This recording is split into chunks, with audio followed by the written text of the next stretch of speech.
Marta, Hjördís og þið Þórður, Marví, verið velkomin. Það margt sem okkur langar að ræða, samskipti, það er að mörgu að taka, mér langar kannski að byrja á þér, Marta. Það er eitt sem einkennir samskipti á Landspítala. Það eru samskipti þess að ólíku stétta sem eru að vinna mjög náið saman á spítalanum. Við erum með lækna, hjúkrunarfræðinga, sjúkraliða, sálfræðinga og svo framvegis. Fagráðið sem þú veitir formennsku er svona vettvangur fyrir samskipti milli þessara stétta. Hvernig hefur þetta gengið og hvað hafið þið lært? Já, þetta hefur gengið alveg ótrúlega vel. Ég held að mörg inni muna kannski að það var læknaráð og hjúkrunarráð og þá kannski getur rosa góð stemning þegar átti að fara að leggja þetta niður og búa til nýtt fagráð og ég meira að segja mótmælti og var eitthvað svona, fannst þetta eins og þetta er eitthvað voða þunnt og eitthvað svona. En svo hefur komið staðið, það eru 2 ár síðan að fagráðið var stofnað, að það er ótrúlega mikilvægt að fagstéttir fái tækifæri til að sitja, tala saman, svona kynnast og heyra svolítið svona sjónarmið hvers annars. Af því að við erum ólíkt þjálfuð, við erum með ólíkar áherslur, en við erum öll að sinna sömu sjúklingunum. Og svo erum við líka núna í rosa miklum breytingum og þurfum að fara að færa verkefni á milli fagstétta, breyta hvernig við nálgumst hlutina. Og það er svo ótrúlega gott að hafa einhvern svona vettvang þar sem að við getum svona fengið inn sjónarhorn mismunandi fagstétta. Og ég held að við öll sem erum í fagráðinu höfum setið svona saman fundi, höfum öll verið svona, við höfum alveg talað það endurtekið bara, já, þetta er ótrúlega lærdómsríkt. Rosalega höfum við lært mikið af hvert öðru og svona, ég er alltaf farin að heilsa fullt af fólki sem ég vissi ekkert hver voru og svona heyri hluti eins og, ég sem hjúkrunarfræðingur, ég er alveg í ráðandi stétt, við erum stærsta stéttin, en eins og til dæmis ég hafði ekki áttað mig á því að það væri svolítið stuðandi að vera alltaf kölluð hinir. Veistu, alltaf læknar, hjúkrunarfræðingar og hinir.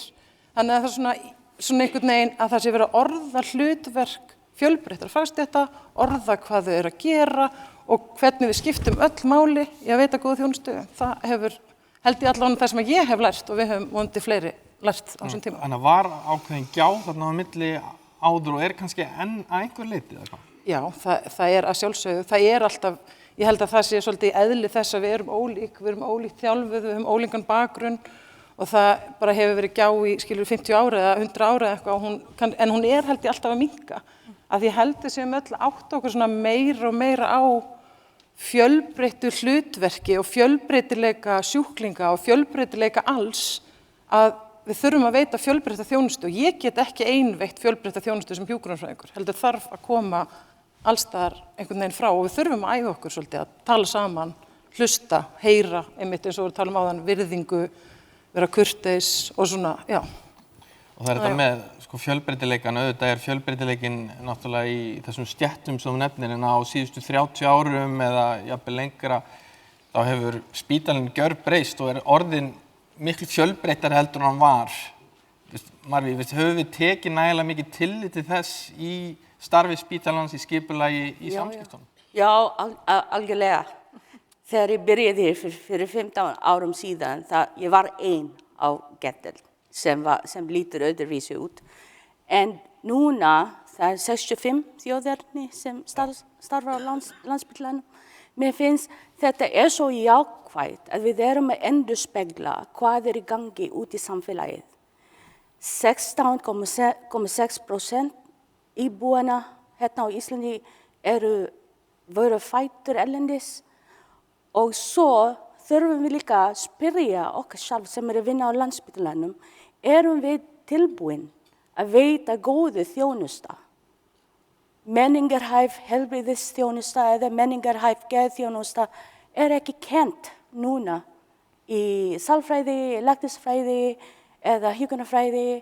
Rannsóknar birtist fyrir 10 árum síðan að það er mikið þörf til þess en samt er ekki kennt. Svo kemur líka svo mikið menningartengt sjúkdóm sem er til og þekkt og vel rannsakað og svo hvað er meðferðir í boði fyrir okkar sem kemur til Íslands er að bjóða ykkur okkar, best productive years, skiljiðu.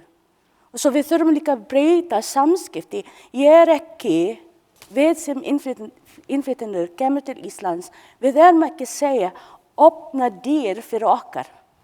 Við erum að segja ekki skella dýr í andlitið. Þetta bara eitthvað sem við erum snúa hugsunin. Þetta manneskja sem ég þarf að hjálpa. Nei, þetta manneskja sem hér til að hjálpa okkar líka. Og svo vonandi í framtíðinni við getum fengið kannski fólki þolir meira manneskja eins og ég sem talar, hugsar og skrifar íslensku með hreim. Þetta svolítið ekki segja bara hlustaðu hvað ég að segja. Ekki dæma mig sem vitleysinga þegar ég að segja eitthvað vitlaus. Eða beygingar alltaf erfitt fyrir mig, ég get ekki beygja rétt. Það alltaf svona. Og íslensku orðabókin hausnum mínum alltaf við allt geðtengt. Allt svona. Og svo og eitt viðbót. Við fáum núna eftir 15 ár, við fengum núna spennandi mat frá okkar matsalur. So, eins og í gær, við fengum hvað heitir það grænmetisfantasíur. Og svo curry sem var ekki til fyrir 15 árum síðan. Ég hlakka svo til, en mér finnst bara landsbyggðar mjög góð vinnustaður. Við getum gett meira, ég veit, við getum gett meira og betra. Og þú nefnir með tungumáli, við erum að tala samskipti, tungumálið það náttúrulega augljóslega forsenda, en við erum með fullt af fólki sem hefur ekki íslensku og móðurmáli að læra íslensku og við erum kannski ekki alveg nægilega góð að taka tillit til þess. Já, ég í Facebook-hópur á stefn mína og það var svo mikil umræður og allir voru uppnámi eftir birtast fréttir að íslensku ekki lengur skiljiði. Ef þú ráðinn í landsbyggðan ekki, við þurfum líka að hugsa að þetta hefur verið í gangi fyrir sömu stað, en ekki fyrir allir. Og svo landsbyggðar ennþá að bjóða starfsfólki íslensku námi, þú getur farið að mæta á íslensku námskeið sem partur af þitt vinnuskylda, af vinnubankan. Svo hver heldur þú myndi segja nei við það? Så jag kom lika från Philipsheim, 172 tungomål. Ef du flyttar i andra bär, du þarf að læra tungumál. Þetta gerist bara. Ekki vera hræddur við okkar, við lærum íslensku. Þórður, við langaði eitt af því sem og við sáum aðeins í myndbandinu áðan, það þessi samskipti náttúrulega við sjúklinga og aðstandendur þeirra. Og þetta geta verið erfið samskipti. Get ég ímyndað mér. Hvað gott að hafa í huga þegar þú ert að fara inn í erfið samskipti og í erfiðum málum sem tengjast sjúklingum og aðstandendum? Almennt, þá tel ég það sem skiptir mestu máli í samskiptum okkar við skjólstæðinga, okkar sjúklinga og aðstandendur tvennt. Það annars vegar fagmennska og hins vegar þjónustulund. Og ef að sjúklingurinn og aðstandendur finna að við höfum það að leiðarljósi, þá viðbúið að þeir finni til öryggis, séu ánægð og samskiptin séu eins og bestur á kosið. Og þannig þetta yfirleitt að það kemur inn sjúklingur, hann fær viðeigandi meðferð og hann læknast, útskrifast í góða heilsu og allir eru ánægðir og samskiptin á öllu leyti góð. En það ekki alltaf þannig. Það ekki alltaf sem sjúklingurinn svarar meðferð. Hann getur fengið fylgikvilla og hann getur orðið fyrir atviki, jafnvel alvarlegu atviki. Og þá hætt á því að samskiptin verði ekki sem skyldi. Og þá reynir á okkur í mannlegum samskiptum, virkilega. Og þá mikilvægt að við séum hreinskilin. Að við séum alltaf sannleikann, leynum sjúklingnum engu og segjum sannleikann strax, ekki vera að draga það. Og þá líka mikilvægt að fólk fái þann tíma sem það þarf. Tíminn dýrmætur. Okkar tími ofta skornum skammti en fólk virkilega kann að meta þegar að við gefum þeim nægan tíma. Og það oft sem við fáum erfiðar spurningar. Við náttúrulega vitum ekki allt og við sumum spurningum ekki neitt einhlít svar. En þá aftur mikilvægt að við séum hreinskilin, að við séum tilbúin til að segja fólk, þetta eitthvað sem ég ekki veit og ég ætla að athuga hvort ég get ekki skoða þetta betur og spurt einhvern annan, vera hreinskilinn og viðurkenna það að við erum ekki alvitur, fólk kann að meta það. Við verðum að gæta þess að glata ekki trausti skjólstæðinga okkar, til dæmis með því að segja eitthvað sem ekki stenst eða slíkt. Og því að það er ekki bara það að við getum glatað trausti skjólstæðinga okkur út af þessu, það getur verið að trú þeirra á stofnunina og jafnvel heilbrigðiskerfið í heild, að það býði hnekki ef við gerum það. Það tengir við þessa punkta sem hún Helga Sif kom með, sem leiddi saman þessar tvær víddir, hins klíníska og hins mannlega, og hvernig þessi skörun þarf að vera til staðar til þess að ná töfrakryddunni, ef svo má segja. Já, þetta maður þarf að lesa í aðstæðurnar, maður þarf að lesa í sjúklinginn og aðstandendur, maður þarf að gera það, maður þarf að spila hlutina eftir einu og það er ekki til einar svona algildar reglur, þetta er svona viss list, viss kunst sem maður náttúrulega kemur með reynslunni, sko. Svo eru aðrir þættir sem skipta máli, eins til dæmis að tala mál sem við komum til skilur, ekki vera að sletta einhverjum fræðiorðum og talandi fjölbreytileikann hér í kringum okkur, og þá er mikilvægt að við leitum í túlkaþjónustu eftir því sem á þarf að halda og taka tillit til fjölbreytileika og mismunandi uppruna fólks og svo framvegis. En það sem mestu máli skiptir er að við séum fagfólk fram í fingurgóma og við höfum ríkulega þjónustulund, og ef að skjólstæðingar okkar finna það, að þá eru meiri líkur en ekki á því að samskiptin verði eins og bestu verður á kosið. Hjördís, ég vildi aðeins spyrja þig vegna þess að fjölbreytileikinn er alltaf aukast sem betur fer, og sjúklingar og aðstandendur þeirra sem koma inn til okkar, inn á spítalann, það er heldur ekki einhver einsleitur hópur. Það er mjög fjölbreytur hópur sem hefur ólíkan bakgrunn og það er mikilvægt ekki að mæta fólki þar sem það er, eða hvernig er best að nálgast það? Jú, ég held að sé eins og heilbrigðisráðherra sagði, það var bara í upphafsferð heilbrigðisráðherra og svo fundarstjóra og bara einhvern veginn súmmerað upp allt þetta snerist og ég sagði, ef ekki bara, er þetta ekki komið, sko?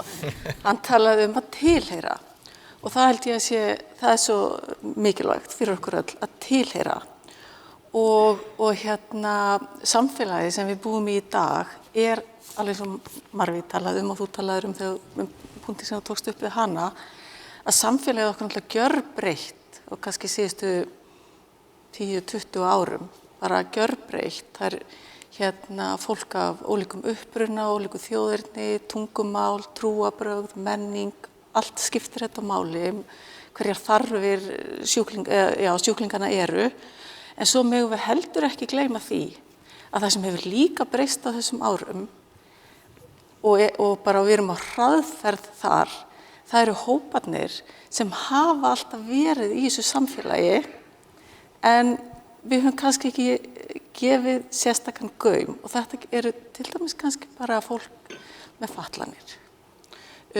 fólk með vímuefnavanda, fólk með taugaþroskaraskanir, þessi svona jaðarhópar sem eru þarna, sem er ekki, það er eitthvað svona norm og við flest sem erum hér inni, við tilheyrum þessu normi.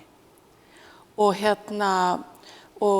bara líður vel þar og við erum líka flinkust að vera í samskiptum við fólki sem tilheyrir líka norminu.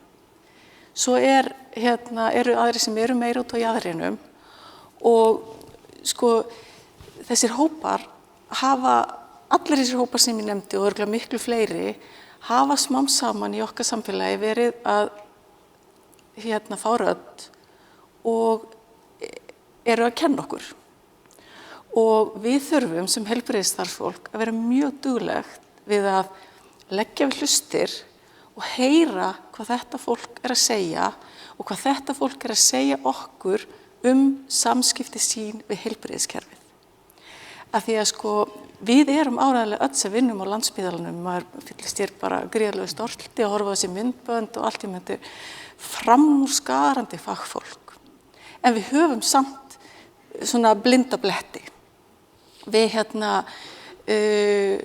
við mér fannst, við höfum örgulega mörg hérna inni farið á námskeiðin sem voru boðið upp á örgulega samskiptadeildinni inngildingu og það allt saman og þar talaði þegar ég fór með sér tvisvar, ég hlýt að vera svona treg að æxlaðist þannig, ég fór tvisvar að sko forréttindi, við sem höfum forréttindin, við erum blind á forréttindin okkar.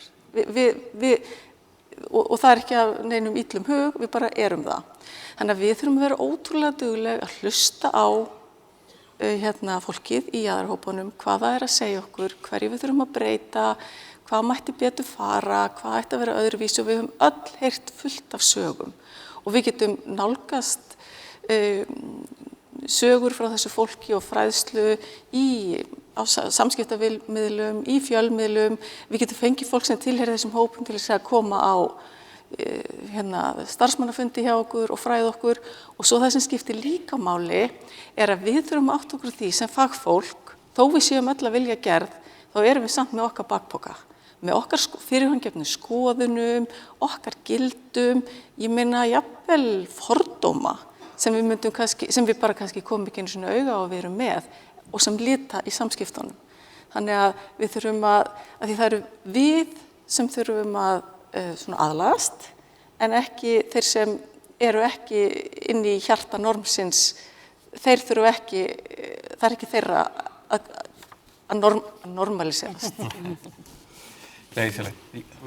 Marta, vildur þú bæta þetta? Já, mér langaði bara svona aðeins að taka þetta í svona, þetta er einhvern veginn í samhengi við allt sem við búum að vera að segja. Við þurfum að hlusta á allt fólk, alveg sama hvort það er innan normsins utan eða normið á kannski að vera bara á miklu breiðari skala. Við erum svo föst í allavega okkur fjórum við erum venjuleg og hitt er einhvern veginn svona fyrir utan það. Og mér langaði svona bara, það er eitt svona pínlítið atriði sem er oft svona fróðlegt að mér hefur fundist mjög gott fyrir mig að vera að æfa mig á, til dæmis hvaða fornöfn fólk vill láta nota sig.